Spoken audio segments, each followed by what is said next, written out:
बहुत बहुत बहुत शुक्रिया, बहुत बहुत धन्यवाद। मेरे पास वो लफ्ज़ नहीं हैं जिनसे मैं आपका धन्यवाद करूं। एक मिनट,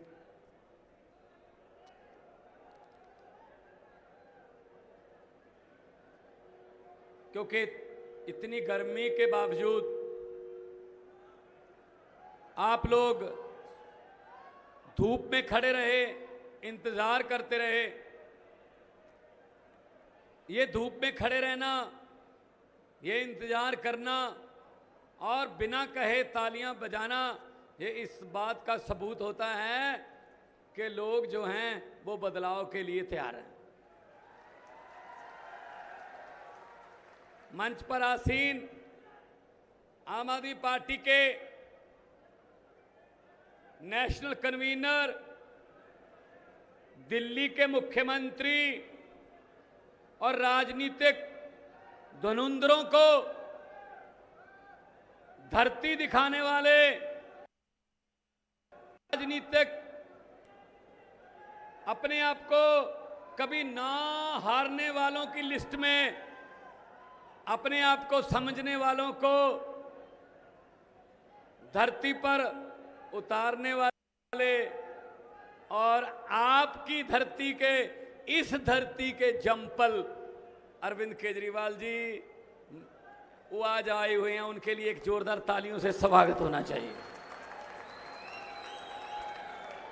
राज्यसभा एमपी गुप्ता साहब, अशोक तंवर जी और हरियाणा की सारी, ढांडा साहब, हरियाणा की पूरी लीडरशिप और सबसे ज़्यादा धन्यवाद जो मेरे सामने बैठे हैं, आम आदमी पार्टी की रीढ़ की हड्डी जो कार्यकर्ता बैठे हैं।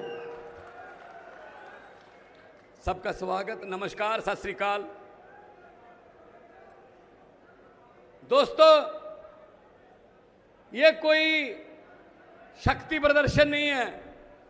हम तो वैसे आए थे, कल हिसार में थे, आदमपुर आए, प्यार दिया आपने, लेकिन आदमपुर का प्यार देखकर इस बात का अंदाजा सहजे ही लग सकता है कि आदमपुर वाले कुछ ना कुछ तो नया करने वाले हैं इस बार। भाई साहब, नेता आपके पास आते हैं, हमें वोट दो, आप वोट देते हो और विधानसभा में जाके कहते हैं हम इतने लाख लोगों के प्रतिनिधि हैं, हमें इस सवाल का जवाब दो, क्योंकि हमसे लोग सवाल पूछते हैं तो हम अपनी कंस्टिट्यूंसी में, अपनी विधानसभा में जाके क्या जवाब देंगे, वो विधानसभा में जाके कहते हैं। लेकिन मेरा सवाल ये है कि जब वो नेता पार्टी बदलते हैं तब आपसे पूछते हैं? क्या कुलदीप बिश्नोई ने आपसे पूछा कि मैं बीजेपी में चला जाऊं? नहीं पूछा ना। कोई हाथ खड़ा करके बता दो अगर पूछा हो। क्या जेजेपी ने आपसे पूछा, जब आपको बताया कि हमें वोट दो, हम खट्टर के साथ मिलकर सरकार बनाएंगे? नहीं पूछा। क्यों? फिर उस समय पब्लिक कहां होती है? यही बात करने के लिए आपके पास आए हैं। जो मशीन का बटन है, आदमपुर वालों, जो मशीन का बटन है, आपको 8 से 10 घंटे मिलते हैं उस बटन को दबाने के लिए। वो बटन ना तो हाथ के पंजे का है, वो बटन ना ही हाथी का है, वो बटन ना कमल के फूल का है, वो बटन ना किसी ऐनक का या चप्पल का है, वो बटन ना ही झाड़ू का है, वो बटन आपके बच्चों की अच्छी शिक्षा का बटन है। वो बटन आपके बुजुर्गों की अच्छी स्वास्थ्य का बटन है। वो बटन आपको मिलने वाली सस्ती बिजली का बटन है। वो बटन महिलाओं के लिए 1000-1000 रुपए पर मंथ 18 साल से ऊपर, उनको मुआवजा मान सम्मान का बटन है। वो बटन व्यापारियों को यहाँ हरियाणा में काम करने के लिए उत्साहित करने का बटन है, वो किसी पार्टी का बटन नहीं है। ठेका नहीं ले रखा है इन्होंने कि हमें यही दबाना है। जब ये बदल जाते हैं तुम बदल जाओ, इसमें क्या है। तो आदमपुर वालों, अभी आपके पास एक मौका आया है इनको सबक सिखाने का। इन्होंने क्या समझ रखा है जनता को। पंजाबी में कहावत है, कदे मर जा चिड़िए कदे ज्यों जा चिड़िए। पब्लिक को ऐसे समझ रखा है, 5 साल इधर ले गए 5 साल इधर ले गए, हम जब मर्जी इस्तीफा दे दें, हम दोबारा दूसरी पार्टी से आएंगे। लोगों का क्या है, वो तो वोट डालेंगे नहीं। आप इनको बता दो। आदमपुर वालों एक बात, क्योंकि हरियाणा और पंजाब छोटे बड़े भाई हैं, हमारा कल्चर हमारा सभ्याचार साझा है। आ रहा था मैं जब बाजार से, दातियां तैयार थी, रस्से तैयार थे, अभी फसल आने वाली है। दोस्तों इनको बता दो, ये बड़े बड़े जो बीजेपी कांग्रेस वाले दही जमाने के लिए, चाहे दही जितना मर्जी जमाना हो, दही एक रिड़कना भर के जमाना हो, पर दही जमाने के लिए जाग का सिर्फ 1 चम्मच चाहिए होता है। आदमपुर वालों, आप 1 चम्मच जाग का दे दो, आम आदमी पार्टी को जिताकर यहां से पूरे हरियाणा में ईमानदारी का दही जमाने की जिम्मेदारी हम लेते हैं।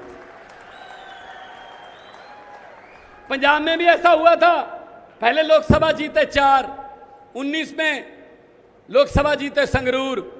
आज आम आदमी पार्टी की सरकार है। क्यों सरकार है? हमारे पास पैसे तो है नहीं, हम उनका पैसों में मुकाबला नहीं कर सकते, हम गुंडागर्दी करते नहीं। सरकार सिर्फ सच्चाई और ईमानदारी के नाम पर है। और 5.5 महीने अभी सरकार को हुए हैं पंजाब में। पूछ लेना, आपकी रिश्तेदारियां होंगी, दोस्त मित्र होंगे। 1 विधायक 1 पेंशन। पहले क्या होता था, जितनी बार एमएलए बनता था उतनी पेंशन बढ़ती जाती थी। 1 विधायक 1 पेंशन, करप्शन खत्म, 100 मोहल्ला क्लिनिक तैयार, और लोग उसमें आ रहे हैं हजारों की गिनती में। दवाइयां बिल्कुल फ्री, 100 के लगभग ब्लड के टेस्ट फ्री, बिजली 1 जुलाई से मुफ्त। अभी जो बिल आ रहे हैं 0 बिल आ रहे हैं। हमने गारंटियां दी थी, अगर कोई देश का जवान, पंजाब का जवान सरहद पर ड्यूटी का फर्ज निभाते हुए शहीद होता है, 1 करोड़ रुपया। अभी आटा दाल स्कीम घर पे, बुढ़ापा पेंशन घर पे, बुजुर्गों को बैंक में जाने की जरूरत नहीं है, आपके डोर की खटखटाया जाएगा और आपको पेंशन मिल जाएगी। ये पहले क्यों नहीं हो सकता था? हो सकता था। एक टोल प्लाजा वाले आए 4 दिन पहले मेरे पास, संगरूर से लुधियाना तक की दूरी 2 टोल प्लाजा है भाई, 90 रुपये लेते थे। वो आए और उन्होंने कहा जी हमारे 20 महीने बढ़ा दो, 20 महीने हम और टोल चला सकें। हमारी आज रात को 12 बजे टोल की मियाद खत्म हो रही है। मैंने कहा क्यों बढ़ा दें भाई? कहते जी कोरोना आ गया था। मैंने कहा सिर्फ लोगों पर ही कोरोना आया था? आपके लिए भी तो कोरोना नेशनल डिजास्टर है, एक कुदरती आफत है। तो बहुत से लोगों का बिजनेस डाउन हुआ कोरोना में, तो वो भी तो बैठे हैं, आप भी झेलो। कहते जी किसान आंदोलन की वजह से हमारा नुकसान हुआ। मैंने कहा जी सेंटर ने कानून बनाए थे, 1 साल बाद सेंटर ने कहा जी गलत कानून है, माफी मांगते हैं। अब उनकी गलती की जगह क्यों भरते हैं? मैं कोई 20 महीने नहीं बढ़ाऊंगा। आज रात को 12 बजे दोनों के दोनों टोल प्लाजे बंद करो। मैंने बंद करवा के रखे हैं वो टोल प्लाजे। कोई और होता, कोई कांग्रेसी या बीजेपी की सरकार होती, वो 20 महीने की जगह उनको 30 महीने कहता और कहता यार मेरा भी हिस्सा डाल लेना, मेरे भांजे का हिस्सा डाल लेना, मेरे भतीजे से बात कर लेना। ये बात चलती थी। ये भांजे भतीजे, इनके घरों से क्या क्या मिल रहा है। तो दोस्तों, मुझे किसी ने पूछा क्या यार दिल्ली में फिर पंजाब में आप लोगों ने इतनी बड़ी आंधी को कैसे रोक लिया? मैंने कहा कौन सी आंधी? कहते बीजेपी की आंधी। मैंने कहा कैसे? कहते कैसे? मैंने कहा मैं बताता हूं। मैंने कहा जी हमारा चुनाव चिन्ह क्या है? कहते झाड़ू। मैंने कहा बीजेपी का चुनाव चिन्ह क्या है? कहते जी कमल का फूल। मैंने कहा कमल का फूल कहां उगता है?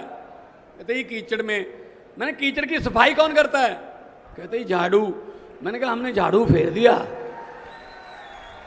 कमल उगे ही नहीं। जिस झाड़ू से हम आज तक सिर्फ अपना मकान और दुकान साफ करते थे, अब अरविंद केजरीवाल जी की अगुवाई में उस झाड़ू से पूरा हिंदुस्तान साफ किया जाएगा। बड़ी बड़ी दुकानें बंद होंगी, भ्रष्टाचार की दुकानें बंद होगी, बहुत कुछ होगा। 107 नंबर दुकान भी बंद होगी।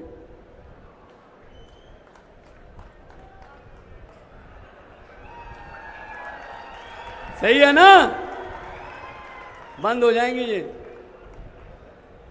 इन्होंने समझ क्या रखा अपने आप को यार? पब्लिक है, ये पब्लिक है, सब जानती है। लोकतंत्र में लोग बड़े होते हैं। लोग जब चाहें आदमी अर्श पर और कुलदीप बिश्नोई की तरह हंकार करे ऊपर जाकर, तो लोग कहते हैं आजा बेटा फर्श पर।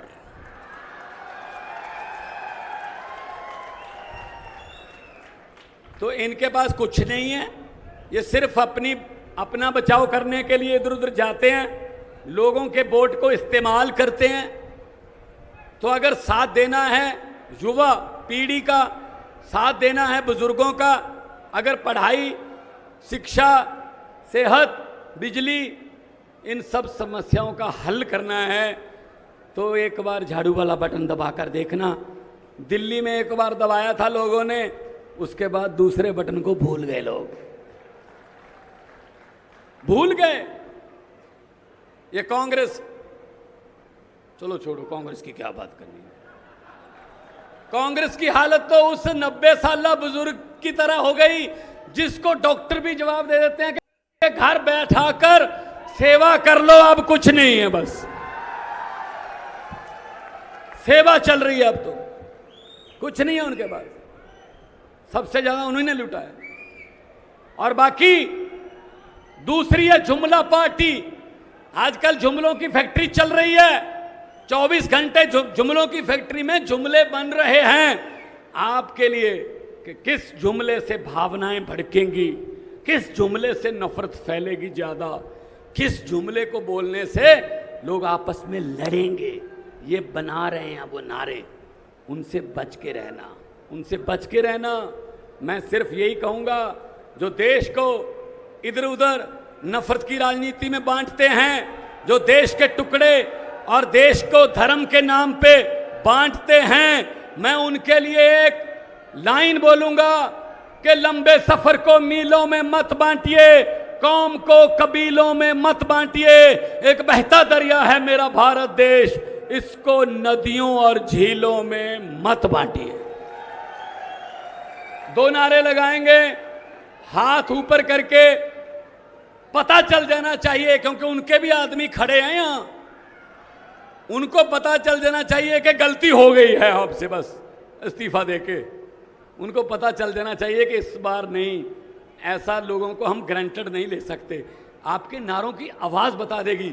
एक बार क्या हुआ, मैं उससे पहले जब 2015 के चुनाव थे तो रामलीला ग्राउंड में नरेंद्र मोदी जी की रैली हुई, तो लाइव चल रही थी, मैं सीएम साहब के पास बैठा था दिल्ली में, तो रश हुआ, उसके बाद नारे लगाने लगे। वो नारे लगाते हुए देखकर मैंने सीएम साहब को कहा, मैंने कहा जी शपथ लेने की तैयारी करो, हमारी सरकार बनेगी। इन्होंने कहा जी आपको कैसे पता चला? मैंने कहा जी नारे देखकर। कहते नारे तो ठीक लग रहे हैं। मैंने कहा नहीं सर, नारा लगाने के अंदाज से पब्लिक बता देती है। वो कहते थे, स्टेज से आवाज आती थी हर हर मोदी, तो लोगों में से आवाज आती थी घर घर मोदी, मतलब हाथ ऊपर जाता था, गर्दन नीचे जाती थी। मैंने कहा जी दिहाड़ी पर आए हैं, ये वोट नहीं डालेंगे। नारा सच्चा जब लगता है तो गर्दन भी ऊंची जाती है, हाथ भी ऊपर उठता है। 2 नारे लगा के बता दो, इनकलाब, थोड़ा और, इनकलाब, इनकलाब, वंदे भारत माता की, बोले सोनिया। बहुत बहुत धन्यवाद, बहुत बहुत मेहरबानी। बहुत बहुत धन्यवाद आदरणीय भगवंत मान जी। और हरियाणवी स्टाइल में हम स्वागत जरूर करना चाहेंगे आदरणीय भगवंत मान जी का कि जड़े सर पे बोरला, ढूंगे पे दामन और दूध दही